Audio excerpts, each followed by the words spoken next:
Sugary cereals, frozen dinners, and chips like these are all something called ultra-processed foods. And surprise, they're not good for you. Experts say it's like eating pre-digested food. Consider these two kernels of corn. This little kernel is going to go all the way to the market. It might get mixed with water, lightly salted, and put in a can, but otherwise it stays intact. This kernel is going to get ultra-processed. Uh-oh. It's cooked and soaked to absorb water, then pulverized into a dough that's flattened into chip shapes and deep fried. Then it's coated with cheese, salt, monosodium, glutamate, sugar, and artificial colors. Then spices and flavor enhancers are added as a treat. By the time a chip makes it to the market, its complex internal structure, known as the food matrix, is broken. Who am I? And unlike an unprocessed kernel of corn, this chip has a much harder time telling our body that we're full. And it's hard because these foods are often more affordable, but it's a huge issue globally, affecting people's appetite, hormones, weight gain. So just remember, an unprocessed apple a day can help keep the broken food matrix chip away. What is life? Are you snacking your way to disease? And if you're snacking on GMO foods, what is that doing to your health? I'm Rosemarie Havsom. I'm back again to let you know that you can take full control of your life by what you choose to put at the end of your fork. So let's get into it. You ever get the munchies? You know, you just have to have something to eat, even if you've just had a meal not too long before that. Well, there's a reason for that. And there's also a reason why we seem to always be attracted to the foods that are not healthy for us. But let's get into the first things first, and that is snacking. Do you know that there's no rule that says that we're supposed to have snacks in between our meals? Do you know that if we're going to eat, that we should just restrict ourselves to just eating? If you're going to eat 3 meals a day, just eat 3 meals a day. If you're going to eat 2 meals a day, eat 2 meals a day, or 1 meal a day, just eat that. The problem with snacking is that we never give our digestive system a chance to rest. And that is so important for a number of reasons. If you are pre-diabetic, or if you're insulin resistant, or if you already have type 2 diabetes, or you're trying to lose weight, snacking is not the thing that's going to help you lose weight, lower your blood pressure, reverse type 2 diabetes, or lower your insulin resistance.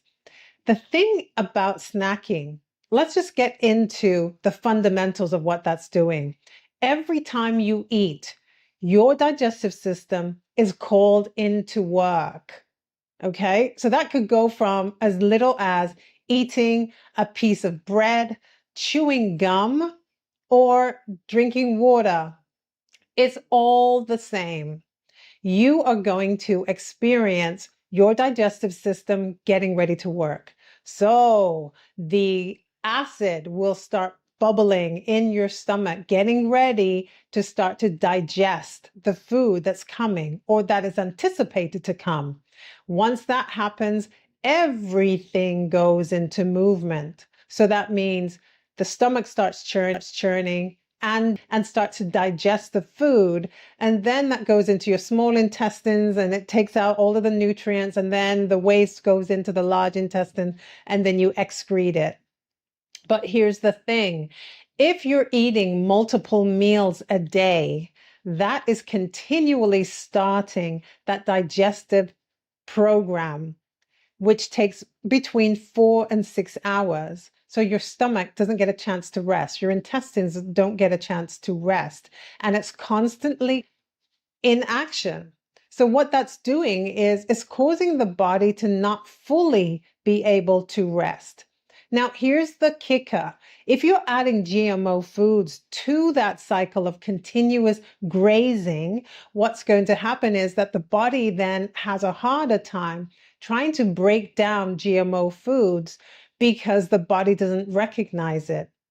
Think about it. When you change the genetic structure of a food, so let's take, for example, tomatoes. So tomatoes, the producers say, hey, we want to make sure that we can have a good crop that we can harvest.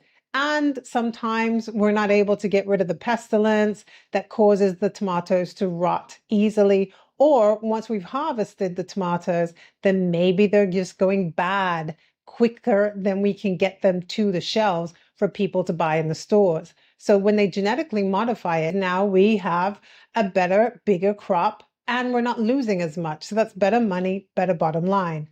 Here's the problem that's going on with genetically modified foods when they hit your stomach. Because our bodies don't recognize genetically modified organisms, then the body has a hard time trying to figure out how to break down these foods. And then that creates inflammation.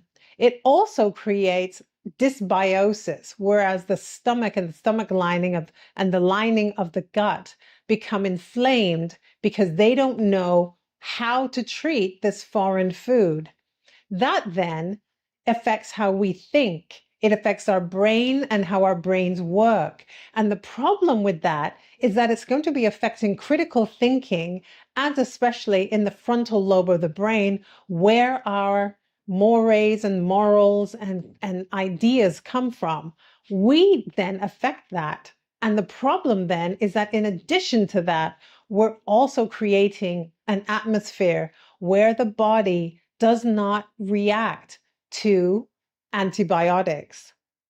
So antibiotics then become ineffective to help with infections and anything along that nature, because the DNA of the food has been changed, and therefore the way that the body reacts to it has changed. And in this inflammatory response to this foreign matter, which is GMO food, it develops a resistance to certain antibiotic. That goes on for a long enough time, and what we have is raging illnesses and infections that cannot be treated with standard antibiotics. So that's the full circle of GMO food and what it's doing to you. It's also affecting how you think. And how you think is so critical to what you're eating. So if you're eating food that the body doesn't know how to deal with it, and then you throw in that it's ultra processed, it's got high fructose corn syrup, it's got chemical dyes, dye number 40, red number 40, and other preservatives and artificial colors and sweeteners, then the body is into full-blown inflammatory response. That affects how you think. That affects the blood flow.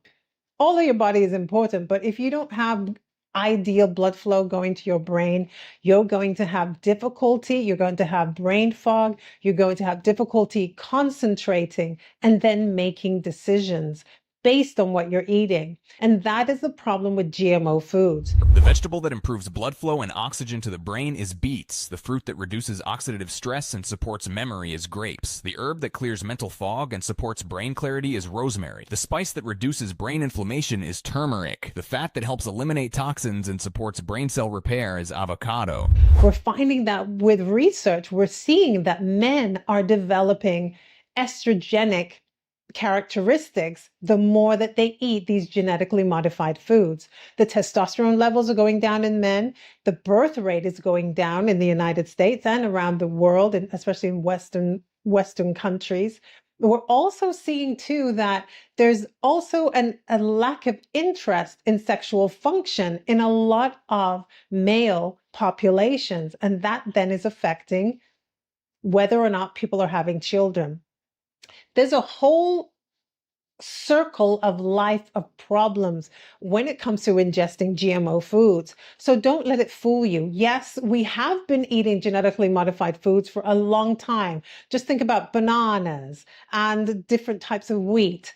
These have been genetically modified, but the issue continues when we're continuously eating genetically modified foods where we cannot escape it. And then when we're looking for organic foods are then being threatened by Bill Gates, who wants to cover everything with either organopeel or appeal, so that we can't get away from genetically modified organisms affecting our fresh fruits and vegetables.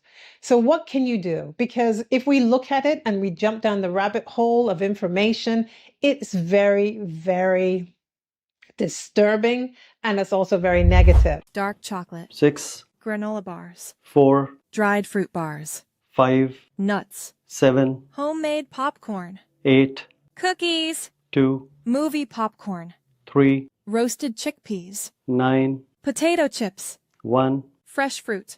10. So what you can do is this. You can check to make sure that your food is organic.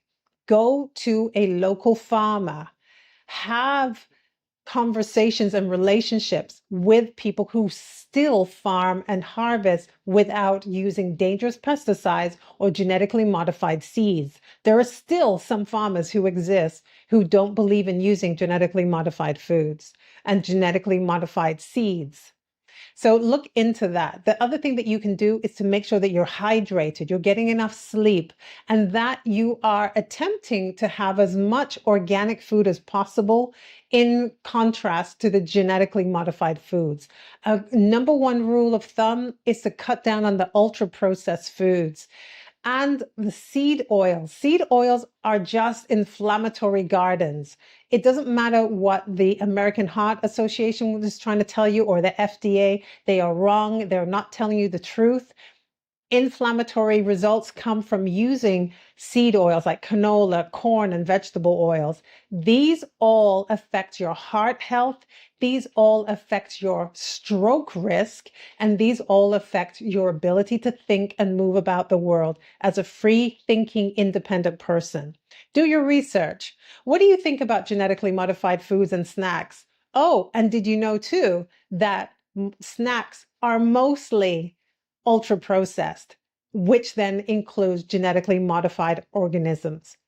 What do you think? Comment it below. Don't forget to like, share, and subscribe to this channel. And don't forget that I too have a YouTube channel that's Havsom, spelled Hav for Victor, SOM for mother, where we'll continue the conversation there. To your good health. Bye-bye.